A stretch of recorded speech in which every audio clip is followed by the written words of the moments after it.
3 chaves espirituais que transformaram completamente a minha fé, transformaram as minhas emoções e também transformaram inclusive o meu físico, o meu corpo.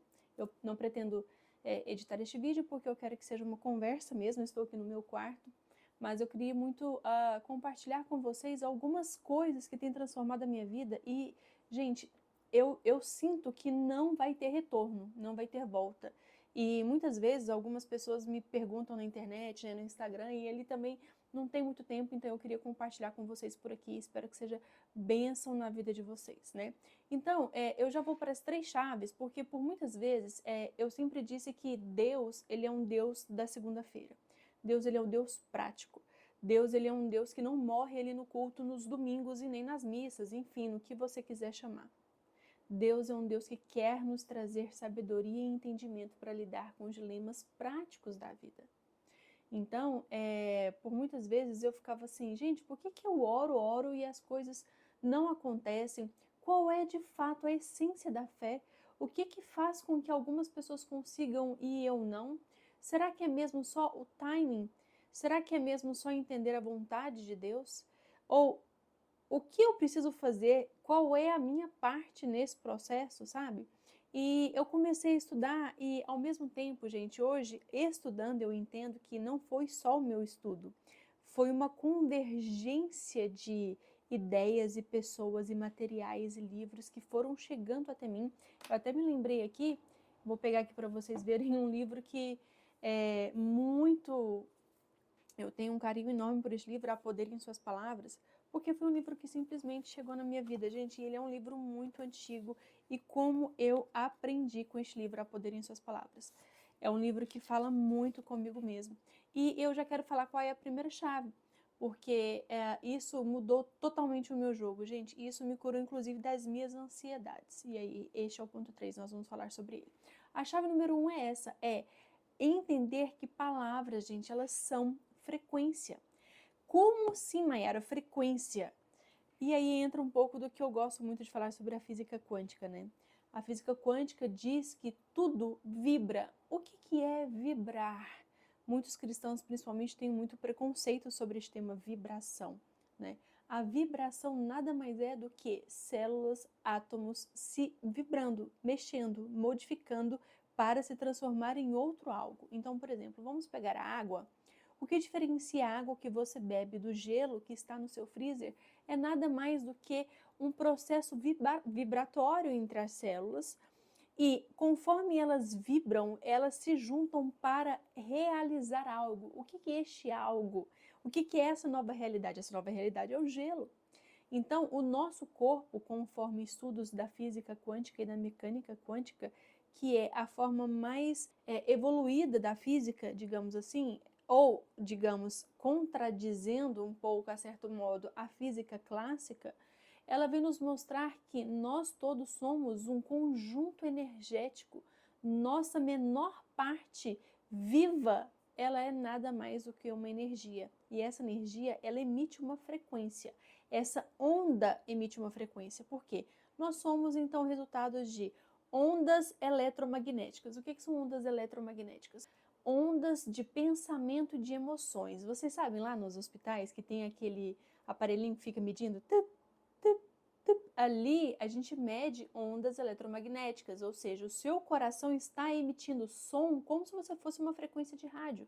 Da mesma forma, os seus pensamentos. Então, quando a gente fala de pensamento, nós estamos falando de ondas elétricas. Quando a gente fala de coração, nós estamos falando de ondas magnéticas. Então, o que são ondas eletromagnéticas? São ondas que o cérebro emite ao coração ou o coração também emite ao cérebro, mas principalmente o cérebro emite ao coração. Sabe o que isso significa?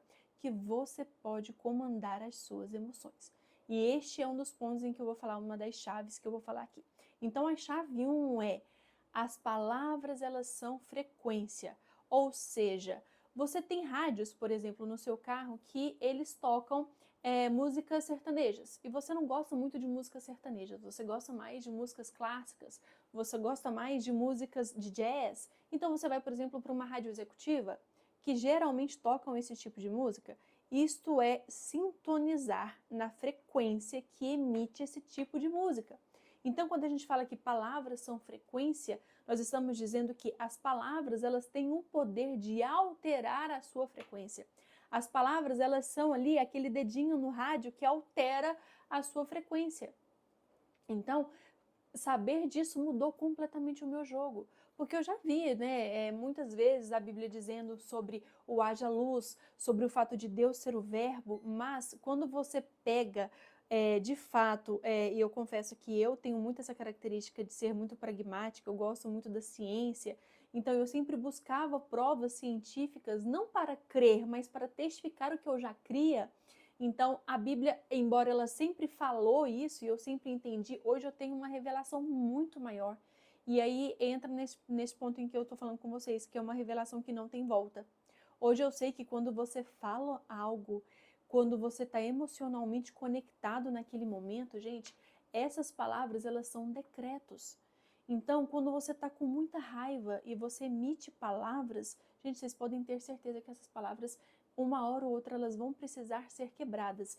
E elas só são possíveis de serem quebradas porque nós cremos num Deus capaz de refazer e desfazer qualquer uma das coisas. Porque cientificamente, as palavras não têm volta, mas nós cremos num Deus que diz que as palavras podem sim ser quebradas. Então, por exemplo, a minha história com dinheiro, prosperidade, é uma história que tem sido refeita há muito pouco tempo, né? E eu me lembro que uma vez, por conta de um contexto familiar, né? Meus pais, infelizmente, tiveram que vender a casa onde nós morávamos e foi uma dor muito grande para nós, dentro da nossa família, né? E aí também culminou com algumas diferenças profissionais que meu pai vinha passando. Então, eu vi meu pai num período de depressão muito grande. E aí eu até compartilhei com eles há pouco tempo atrás o quanto aquele momento me fez odiar o dinheiro. Porque na minha cabeça o dinheiro, ele tinha levado embora a alegria do meu pai, a alegria da nossa casa. Então eu falei uma vez com muita raiva no meu coração, eu odeio dinheiro. Agora vocês imaginem como é que eu posso ser próspera um dia na minha vida, com uma palavra, com uma frequência dessa na minha vida, com palavras que são sementes e são frequência. Quando eu imito uma palavra assim, eu odeio dinheiro, naquele momento em que eu estou emocionalmente conectada, eu estou simplesmente sintonizando na frequência da escassez. Eu estou simplesmente dizendo dinheiro, você não toca nessa rádio que eu estou sintonizada. Essa rádio que eu estou sintonizada só toca sertanejo. Essa rádio que eu estou sintonizada não toca a música do dinheiro. Isso são palavras que geram frequência. Então tome muito cuidado com as palavras que você fala, principalmente nos momentos onde você está emocionalmente, e ali não só momentos tristes, tá? Muitas vezes em momentos felizes você faz uma promessa ali, por isso que a Bíblia fala muito sobre não jureis em vão, porque geralmente são momentos em que você está muito exaltado, e aí você lança palavras, você lança promessas que você não vai cumprir. Então palavras, elas são sementes, palavras, elas são frequência. A segunda chave que eu queria compartilhar com vocês, e aí nessa palavra 1, se você quiser saber mais, no meu Instagram eu tenho vídeos, eu tenho conteúdos, role lá até embaixo, já tem muita coisa mais sobre este assunto. Eu tenho eu tenho alguns livros a indicar para vocês, né? Eu estou lendo aqui, por exemplo, Mais Esperto que o Diabo, que além da Bíblia, é claro, né? A Bíblia é sempre meu primeiro livro e meu livro diário, tá? Mas eu tenho outros livros que me ajudam muito a aumentar essa revelação do poder da palavra. E aí, este livro, na verdade, todos os livros de Napoleão Hill aumentaram muito o meu nível de consciência sobre isso, né? Sobre fé, principalmente. E aí eu entro no meu segundo ponto, na minha segunda chave, que certamente vai ser a chave que vai fazer com que eu escreva o meu primeiro livro. A fé, ela é treinável. Como assim, Mayara? A fé, ela é treinável. Gente, quando eu me dei conta de que a fé, ela é treinável, a fé, ela é palpável, quando eu entendi, quando diz lá em Hebreus 11, se tiverdes fé do tamanho de um grão de mostarda, quando você compreende que não é o tamanho da fé, porque a fé ela pode se expandir, mas é você treinar ter a fé, meu jogo mudou completamente. Meu jogo mudou de um nível que hoje eu escolho o que eu quero sentir. Algumas pessoas me perguntam assim, Mayara, você parece tão calma, mas as pessoas que convivem comigo sabem que eu sou bem nervosa, bem nervosa no sentido de ser muito colérica, né? Então, como que eu consigo muitas vezes transmitir isso, essa leveza, ao mesmo tempo essa força, né? Eu consegui administrar melhor a minha energia, administrar melhor onde eu consigo depositar e onde eu posso e onde eu quero depositar a minha energia. Então, entender que a fé ela é treinável fez com que eu entendesse que os meus pensamentos são treináveis, que as minhas emoções são treináveis. Napoleão Hill tem um conceito muito interessante sobre fé, né? Que ele explica que a fé ela é a ferramenta que faz você trazer um elemento físico à realidade, né? Então, é você pensar, é um pensamento que transmuta em algo físico. Então, isso é a fé. Então, todos os dias eu comecei a participar de alguns rituais mesmo, né? Eu posso dizer que são rituais porque quando a Bíblia fala sobre meditar na palavra de dia e de noite, ter disciplinas espirituais, isso são rituais. Por que as outras religiões podem fazer rituais e nós não podemos fazer os nossos? Então, as disciplinas espirituais são os nossos rituais, são os rituais que fazem com que a gente cresça, com que a gente sintonize com o Espírito Santo. Então, por exemplo, na parte da manhã, eu faço tudo aquilo que muitas vezes as pessoas falam, isso é lei da atração, visualização, eu não... Gente, uma coisa que nós precisamos entender, você precisa se desfazer desses tipos de conceitos prévios, que são nada mais do que preconceitos que não vão te levar a lugar nenhum, mas principalmente vão fechar portas importantes na sua vida. Então, não faz o menor sentido você ter preconceito com visualizações se a Bíblia manda fazermos isso. Se a Bíblia manda olharmos lá na frente e ver que existe sim uma nuvem do tamanho da mão de um homem. Ainda que ninguém enxergue, você precisa enxergar, você precisa visualizar, você precisa estar no outro nível onde você não está hoje. Isso é visualizar. Então, por que eu faço muito isso pela manhã? Porque estudos comprovam que quando nós estamos amanhecendo o nosso organismo, amanhecendo a nossa mente, a nossa cabeça, ligando o nosso cérebro, nós estamos ali em ondas eletromagnéticas que são ondas altamente suscetíveis a reprogramações. O que são as reprogramações? É você colocar no seu subconsciente, que faz parte de 95% do seu cérebro, é um cérebro subconsciente, é um cérebro que você não domina. Então, as formas como você reage, até os seus resultados hoje, eles são resultados, sim, eles são reflexo, eles são a imagem do que gera no seu subconsciente. Apenas 5% deles, por exemplo, você está assistindo esse vídeo hoje, eu tenho certeza que você vai tomar algumas decisões, mas são decisões que vão ficar inicialmente nos 5% do seu cérebro. Então é por isso que muitas vezes você assiste um vídeo, cara, nossa, entendi, é isso que eu preciso para emagrecer, por exemplo, eu quero emagrecer os meus 5, 10 quilos, então amanhã eu vou começar e tal, e amanhã você não começa, ou começa amanhã, daqui a uma semana você para. Por quê? Os 95% que definem os seus resultados está programado para um outro tipo de coisa, para um outro tipo de resultado. E são nos 95% que você precisa reprogramar que moram as suas crenças. Então, voltando à parte da manhã, por que eu faço esses meus rituais na parte da manhã e treino a minha fé dessa forma? Porque na parte da manhã é onde o meu subconsciente, o meu cérebro subconsciente está altamente suscetíveis a mudanças e alterações e a reprogramações. É como se o meu cérebro fosse um computador mesmo. Então, naquela parte da manhã e também no período da noite, são os momentos em que eu estou adormecendo e que eu estou acordando, são os momentos mais propícios para eu ordenar o meu subconsciente, que normalmente no meu estado de alerta, no meu dia, isso não seria possível. E aí, será coincidência quando a Bíblia fala sobre meditarmos na palavra de dia e de noite? Eu amanheço e ordeno aos meus pensamentos, eu amanheço e ordeno ao meu coração para que guardes a palavra do Senhor.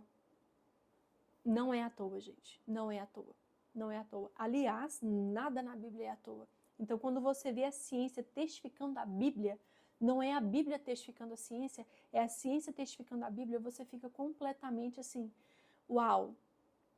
Então preste bastante atenção no que você faz antes de dormir e no que você faz antes de acordar, porque provavelmente o que você faz antes de dormir vai ser o que o seu subconsciente vai fabricar à noite.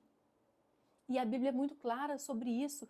Na palavra de Deus fala, Deus dá aos seus enquanto dorme. Todo dia o que eu faço na parte da manhã? Eu visualizo, eu medito. O que é meditar? É eu conectar o meu coração e a minha mente, as minhas emoções a Deus, em silêncio.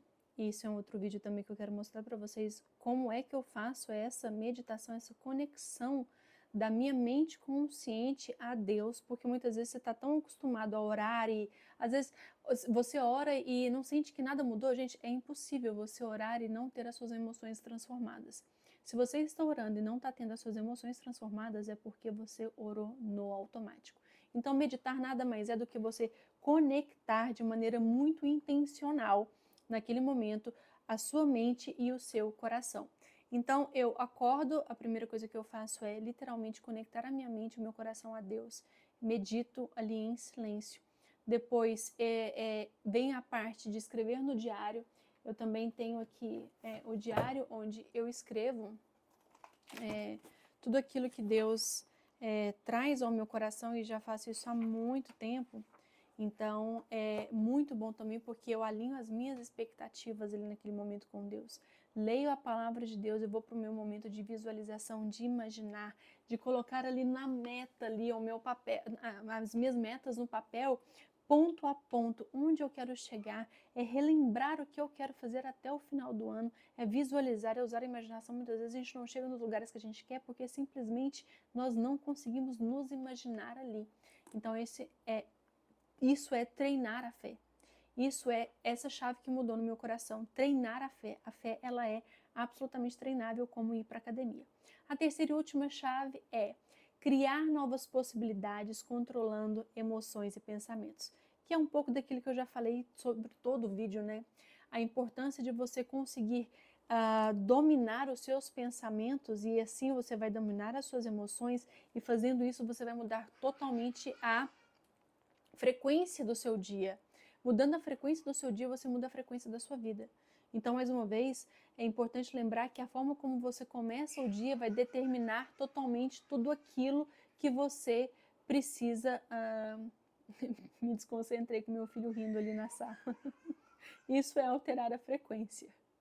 Isso é você conectar e dizer: olha, eu tenho este problema, é literalmente isso. Eu tenho este problema para resolver, mas na parte da manhã eu decido dominar as minhas emoções, dominar a minha mente. Então, muito importante um exercício também que eu faço é me olhar no espelho na parte da manhã e dizer: eu reconheço todos os meus pensamentos, mas eu escolho ficar apenas com os pensamentos que me fortalecem.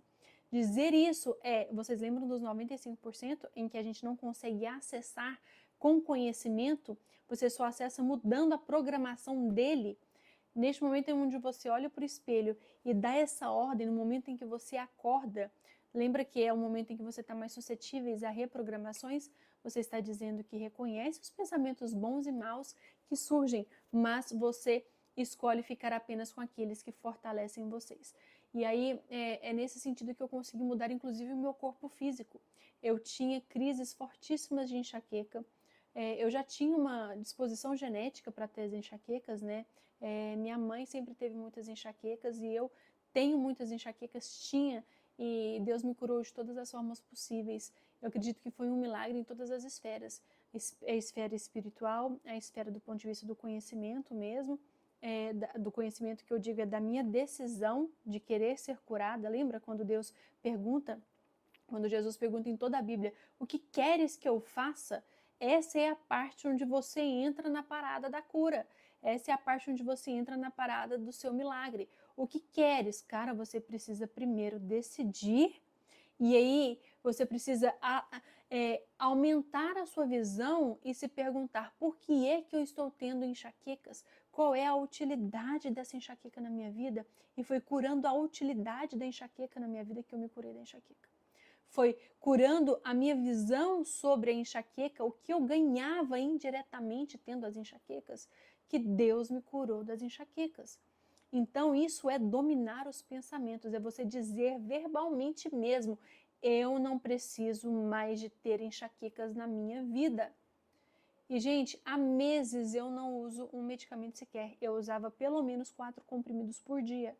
Eu aprendi a viver com as minhas enxaquecas. Eu aprendi a ir para academia com a minha enxaqueca, aprendi a lavar louça com a minha enxaqueca, aprendi a namorar com a enxaqueca, inclusive, porque senão a minha vida iria parar.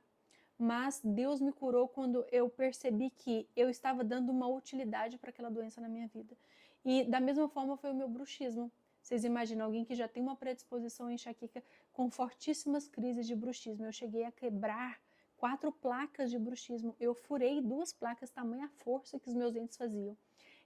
Eu rachei o meu dente da frente por conta do bruxismo. Então, foi uma cura em todos os sentidos. Quando eu fiquei menos ansiosa e quando, ao anoitecer, eu entregava os meus pensamentos a Deus, ouvindo as minhas reprogramações cristãs, sintonizando o meu coração no que Deus faria por mim enquanto eu estivesse dormindo, eu nunca mais tive crises de bruxismo. Eu acordava às 5 horas da manhã com uma dor na minha face muito grande, com muita enxaqueca, e Deus me curando da ansiedade, eu percebendo que eu podia dominar aquilo e não aquilo me dominar, eu nunca mais tive crise de bruxismo. Foi literalmente com essas 3 chaves. A chave número 1, você saber que as palavras elas são frequência. A chave número 2, você saber que a sua fé ela pode ser treinável e exercitada todos os dias com hábitos simples. E a chave número 3, você saber que emoções e pensamentos podem ser sim controlados também com hábitos simples como o que você escolhe antes de dormir, para ler, para sentir, para ouvir, para ver e também o momento onde você acorda. Então, por isso é muito importante você acordar mesmo e dormir sintonizados com a palavra de Deus. Essas 3 chaves mudaram muito a minha vida. Eu espero que você tenha sido edificado. Espero que você reveja esse vídeo com papel e canetas na mão, para que de fato você consiga pôr em prática, porque, gente, aquilo que nós falamos aqui nesse vídeo, 5% que você, do seu cérebro que capta a mensagem que nós trouxemos nesse vídeo, são apenas 5%, mas não são os 5% que fazem você reagir, são os 95%. Então, por mais que pareça bobo você falar no espelho, são os 95% que você está reprogramando e são aqui onde você vai mudar os seus resultados. Espero que vocês tenham gostado. Um beijo e até o próximo vídeo.